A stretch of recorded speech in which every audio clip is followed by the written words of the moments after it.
प्यारे बच्चों, स्वागत है आप लोग का हमारे चैनल एजी एजुकेशन जून पे। बच्चों, आज हम लोग पे लाए हैं कक्षा 12 रसायन विज्ञान का महत्वपूर्ण अभिक्रिया। जैसा कि आप लोगों को हमने कुछ 30 से 35 अभिक्रियाएं बताए थे जो कि आपके प्रीवियस ईयर में भी पूछे गए थे, और आपका हमने बताया था कि यूपी बोर्ड एग्जाम 2025 में भी जिनके पूछे जाने के चांसेस बहुत ही प्रबल है। अब उन 30 से 35 अभिक्रियाओं को हम आपको पूरा आंसर के साथ देंगे बारी बारी से। लगभग 5 से 6 वीडियो में, एक वीडियो में लगभग 6 से 7 अभिक्रियाएं आपकी रहेंगी, जिससे आपके 6 से 7 वीडियो में आपकी सभी अभिक्रियाएं धीरे धीरे करके ख़त्म हो जाएंगी। जिससे एक एक वीडियो में हमारा 5 से 6 अभिक्रिया देने का मकसद ये है कि एक साथ आपको बता देंगे जिससे समझ में नहीं आएगा। अगर 3-3 4-4 दिन का अंतर देखिए आपको हम बताएंगे, तो जिससे आप लोग आसानी से एक अभिक्रिया पर अगर एक दिन भी समय देंगे तो आप लोग याद कर लेंगे। इसीलिए आप लोगों को हम एक वीडियो में सिर्फ 6 ही अभिक्रिया बता रहे हैं। लगभग हमने उस समय आपको 30 से 35 अभिक्रिया बताया था, जो कि आपके प्रीवियस ईयर में भी बहुत बार रिपीटेड रही हैं, और हमने बताया था कि उसमें कुछ हमने ऐड किया है जो आपके प्रीवियस ईयर में भी हैं और इम्पोर्टेंट है, जो कि आपकी यूपी बोर्ड एग्जाम 2025 में भी पूछी जाएंगी। प्यारे बच्चों, वीडियो शुरू करने से पहले हम आपसे कहना चाहेंगे कि प्लीज़ वीडियो को लाइक करें और चैनल को सब्सक्राइब करें, और अपने दोस्तों के साथ इसको शेयर करना ना भूलें। आप लोगों का एक लाइक, सब्सक्राइब और शेयर हमारे लिए बहुत ही ज़्यादा ऊर्जावान होता है। आप लोग प्लीज़ सहयोग करें ताकि हमें और ज़्यादा से ज़्यादा आप लोगों के प्रति मेहनत और हम बढ़ा सकें, ताकि हमें और मोटिवेशन मिलता है आपके लाइक, शेयर एंड सब्सक्राइब से। अब आइए देखते हैं आपका इसमें हम 6 अभिक्रिया लाए हैं, वो कौन कौन सी हैं। पहली अभिक्रिया है कोल्बे अभिक्रिया। यानी कोल्बे अभिक्रिया क्या होती है, आइए देखते हैं। ये आपका फिनाल को सोडियम हाइड्रोक्साइड के साथ, यानी जो आपका फिनॉल होता है, जब उसको सोडियम हाइड्रोक्साइड के साथ अभिकृत कराने से बना फिनॉक्साइड आयन फिनॉल की अपेक्षा इलेक्ट्रॉन रागी एरोमेटिक प्रतिस्थापन अभिक्रिया के प्रति अधिक क्रियाशील होता है। अतः यह CO2 जैसे दुर्बल इलेक्ट्रॉन रागी के साथ इलेक्ट्रॉन रागी प्रतिस्थापन अभिक्रिया करता है। इसे आर्थो हाइड्रोक्सी बेंजीन मुख्य उत्पाद के रूप में प्राप्त होता है। इस अभिक्रिया को कोल्बे अभिक्रिया कहते हैं। अब इसका आपका देखते हैं क्या होता है। यानी कि आपको दिया क्या था कि जैसे आपका ये है, आपका फिनाल को, यानी फिनाल जो होता है को सोडियम हाइड्रोक्साइड के साथ, आपका ये सोडियम हाइड्रोक्साइड हो जाएगा और ये फिनाल का हो जाएगा। इसको जो है अभिकृत कराते हैं जब, यानी कि फिनॉक्स सोडियम हाइड्रोक्साइड के साथ अभिकृत कराने से बना फिनॉक्साइड आयन, यानी ये जो फिनॉक्साइड आयन है फिनॉल की अपेक्षा इलेक्ट्रॉन रागी एरोमेटिक प्रतिस्थापन दिखाता है के प्रति अधिक क्रियाशील होता है। अतः यह CO2 जैसे दुर्बल इलेक्ट्रॉन रागी के साथ इलेक्ट्रॉन रागी प्रतिस्थापन अभिक्रिया करता है। इससे ऑर्थो हाइड्रोक्सी बेंजीन मुख्य उत्पाद के रूप में आपका ये हो जाएगा। ऑर्थो हाइड्रोक्सी बेंजीन मुख्य उत्पाद के रूप में प्राप्त होता है। इस अभिक्रिया को कोल्बे अभिक्रिया कहते हैं। हमने जैसा कि आपको एग्जाम्पल भी दिखा दिया, यहाँ पर सोडियम फिनॉक्साइड यानी फिनॉल जो आपका ये जो क्या बोलते हैं, आपका जो ये सोडियम फिनॉक्साइड आयन होता है, जब इसको CO2 के साथ हम प्रक्रिया कराएंगे तो आपका जो ये मिलता है सोडियम सेलिसिलिकेट, इसको जब फिर से सांद्र HCl के साथ अभिक्रिया कराते हैं, आपका ये जब सोडियम सेलिसेट को जब सांद्र HCl के साथ अभिक्रिया कराते हैं तो आपका जो है सैलिसिलिक अम्ल प्राप्त होता है। इसी को आपको बताया है कि यही आपका कोल्बे अभिक्रिया कहलाती है। अब अगला देखते हैं, यानी कि दूसरे नंबर में आपका है एसीटिलीन। यानी कि एसीटिलीन क्या होता है, एल्कोहल, फिनॉल या एमीन के सक्रिय हाइड्रोजन को, यानी एल्कोहल हो, फिनॉल हो या एमीन हो, कि सक्रिय हाइड्रोजन को एसाइल RCO, यानी एल्कोहल, फिनॉल या एमीन के सक्रिय हाइड्रोजन को एसाइल RCO, आपका जो एसाइल RCO समूह जो होता है उसके द्वारा प्रतिस्थापित कर संगत एस्टर या एमाइड बनाना एसिटिलीन कहलाता है। यानी इससे आप क्या समझते हैं, एल्कोहल हो या फिनॉल हो या एमीन की जो सक्रिय हाइड्रोजन होती हैं उसको एसाइल RCO जो RCO समूह होता है द्वारा प्रतिस्थापित जब करता है तो संगत एस्टर या एमाइड बनाना, जब उसके द्वारा प्रतिस्थापित कर संगत एस्टर या एमाइड बनाता है तो इसी क्रिया को आपको एसिटिलीन कहते हैं।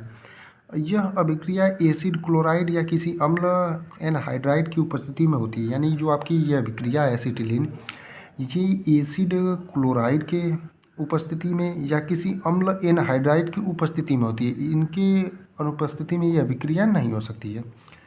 अगली यानी कि तीसरी जो हमारी अभिक्रिया है वो है कैनिजारो अभिक्रिया। अब आइए देखते हैं कैनिजारो अभिक्रिया आपकी क्या होती है। ये जो आपकी कैनिजारो अभिक्रिया होती है एल्डिहाइड जिसमें अल्फा हाइड्रोजन परमाणु नहीं होते हैं, यानी कि जो आपके ऐसे एल्डिहाइड होते हैं जिसमें अल्फा हाइड्रोजन परमाणु नहीं उपस्थित हों, उन्हीं में आपकी जो होती है कैनिजारो अभिक्रिया होती है सांद्र क्षार की उपस्थिति में। यानी जो सांद्र क्षार हो जाएगा आपका, जैसे NaOH होता है, उसकी उपस्थिति में और स्व ऑक्सीकरण एवं अपचयन की अभिक्रियाएं प्रदर्शित करती हैं। यानी जो आपकी एल्डिहाइड जिसमें अल्फा हाइड्रोजन परमाणु नहीं होते हैं, सांद्र क्षार की उपस्थिति में स्व ऑक्सीकरण एवं अपचयन की अभिक्रियाएं प्रदर्शित करते हैं। इसी अभिक्रिया में एल्डिहाइड का एक अणु अल्कोहल में अपचयित हो जाता है और दूसरा अणु जो होता है कार्बोक्सिलिक अम्ल के लवण में ऑक्सीकृत हो जाता है। यानी कि आपका जो ये अभिक्रिया है इसमें जो आपका एल्डिहाइड के अणु भाग लेते हैं, उसमें से एल्डिहाइड का जो आपका एक अणु होता है वो आपका किस में कन्वर्ट हो जाता है, एल्डिहाइड का एक अणु आपका अल्कोहल में अपचयित हो जाता है और एल्डिहाइड का जो अन्य दूसरा अणु होता है वो आपका कार्बोक्सिलिक अम्ल की लवण में ऑक्सीकृत हो जाता है। यानी दो भागों में टूट जाते हैं जो आपके एल्डिहाइड के अणु होते हैं। इसी अभिक्रिया को आपको कैनिजारो अभिक्रिया कहते हैं। आइए इसको फिर से एक बार आपको बताते हैं। एल्डिहाइड ऐसे एल्डिहाइड जिसमें अल्फा हाइड्रोजन, यानी आपके ऐसे एल्डिहाइड जिसमें अल्फा हाइड्रोजन परमाणु नहीं होते हैं, सांद्र क्षार की उपस्थिति में, यानी जो आपका NaOH हो जाएगा इसकी सांद्र क्षार की उपस्थिति में आपका, जैसे एग्जाम्पल के साथ अब समझाते हैं आपको। जैसे आपका 2HCHO हो गया आपका, ये हो जाएगा किसका, आपका एल्डिहाइड के अणु हो जाएंगे। अब इसमें 2 का मतलब आपके एल्डिहाइड के दो अणु हैं सांद्र क्षार की उपस्थिति में। अब ये जो आपकी अभिक्रिया है स्व ऑक्सीकरण एवं अपचयन की अभिक्रियाएं प्रदर्शित करते हैं। ये तो हो गया आपका।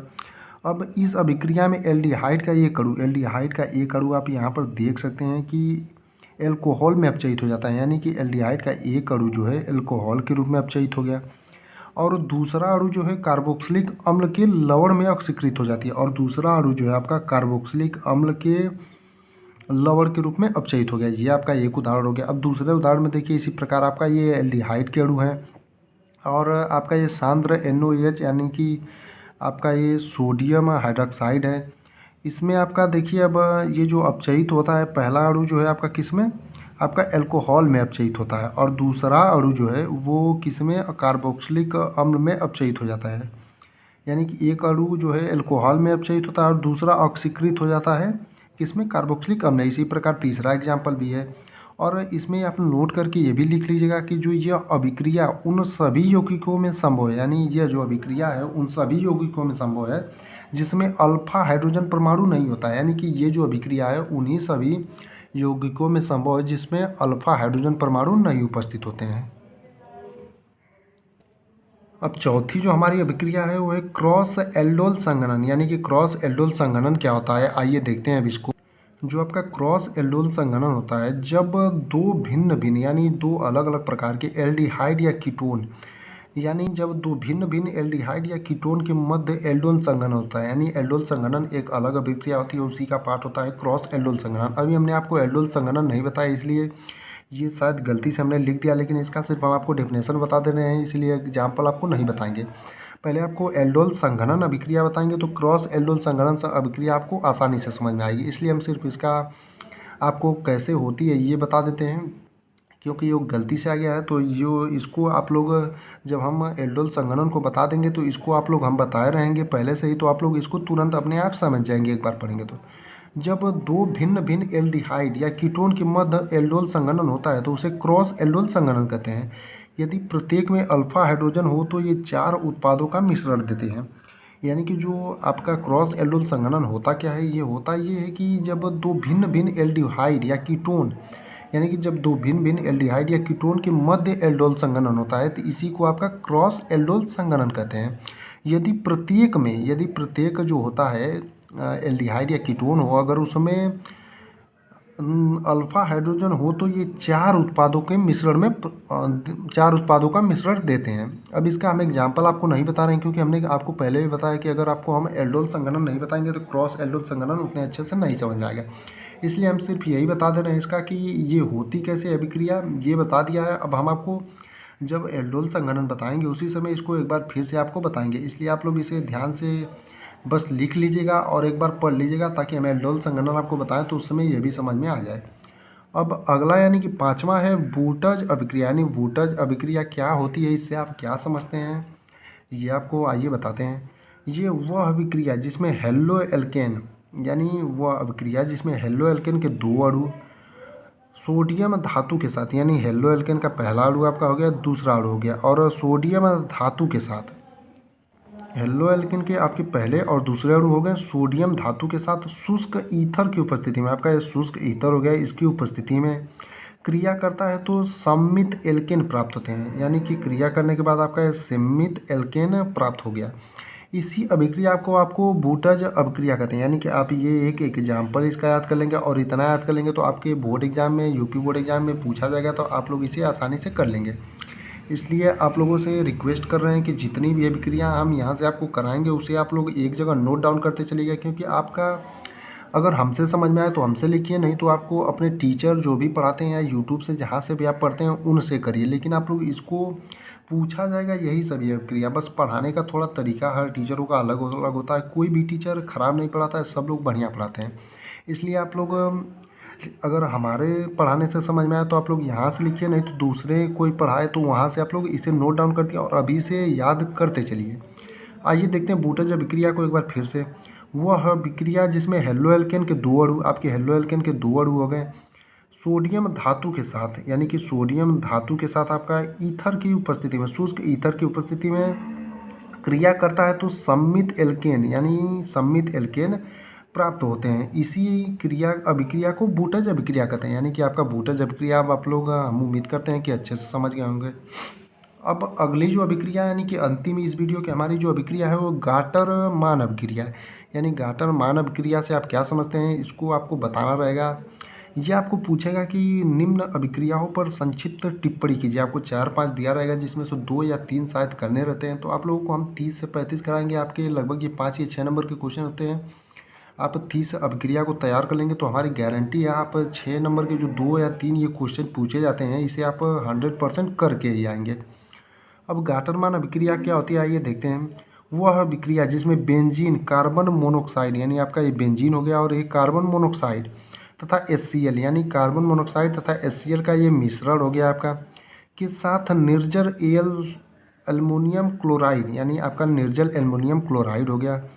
यानी कि आपका बेंजीन जो है वो कार्बन मोनोक्साइड वह आपके जो आपका HCl यानी कि हाइड्रोक्लोरिक अम्ल का मिश्रण होता है, उसके साथ निर्जल एल्युमिनियम क्लोराइड की उपस्थिति में जब अभिक्रिया करते हैं तो बेंजीन एल्डिहाइड बनाते हैं। यानी बेंजीन एल्डिहाइड आपका ये हो गया और ये मुक्त आपका HCl बनेगा। ये इसी अभिक्रिया को आपका गाटरमान अभिक्रिया कहते हैं। आइए इसको फिर से एक बार देखते हैं। वह अभिक्रिया जिसमें बेंजीन कार्बन मोनोक्साइड तथा HCl यानी हाइड्रोक्लोरिक अम्ल के मिश्रण के साथ निर्जल AlCl3 का आपका मतलब हो गया एल्युमिनियम क्लोराइड की उपस्थिति में अभिक्रिया करके बेंजीन एल्डिहाइड बनाते हैं, इस अभिक्रिया को गाटरमान अभिक्रिया कहते हैं। यह आपका बेंजीन हो गया, आपका CO यानी कार्बन मोनोक्साइड, HCl यानी कि हाइड्रोक्लोरिक अम्ल के मिश्रण, यानी कार्बन मोनोक्साइड और हाइड्रोक्लोरिक अम्ल के मिश्रण के साथ और एल्युमिनियम क्लोराइड, निर्जल एल्युमिनियम क्लोराइड की उपस्थिति में आपका क्या बनाता है, बेंजेल्डिहाइड बनाता है और HCl यानी कि हाइड्रोक्लोरिक अम्ल बनाता है। प्यारे बच्चों इसमें हमने आपको 6 महत्वपूर्ण अभिक्रियाएं बता दी हैं, जिसमें हमने आपको बताया था 30 से 35 अभिक्रियाएं हैं, जिसमें से 6 बता दिया और 3 से 4 वीडियो में आपकी सभी अभिक्रियाएं जो बची हुई हैं ख़त्म हो जाएंगी। प्यारे बच्चों आप लोगों से रिक्वेस्ट है कि आप लोग इसे नोट करिएगा कहीं, और एक दिन में लगभग 4 से 5 दिन बाद हम फिर से अगली अभिक्रिया वीडियो लाएंगे, जितने दिन में आप लोगों को इन 5 से 6 अभिक्रियाओं को तैयार कर जाना है। और आप लोगों से एक बार और फिर से रिक्वेस्ट है, आप लोग प्लीज़ अपना सपोर्ट दिखाएं और वीडियो को शेयर करें और चैनल को सब्सक्राइब करें और अपने दोस्तों को इसके बारे में बताएं, चैनल के बारे में, ताकि हमें भी सहयोग मिले और हम लोगों के क्योंकि आपका एक लाइक, सब्सक्राइब और शेयर हमारे लिए बहुत ही ज़्यादा ऊर्जावान होता है।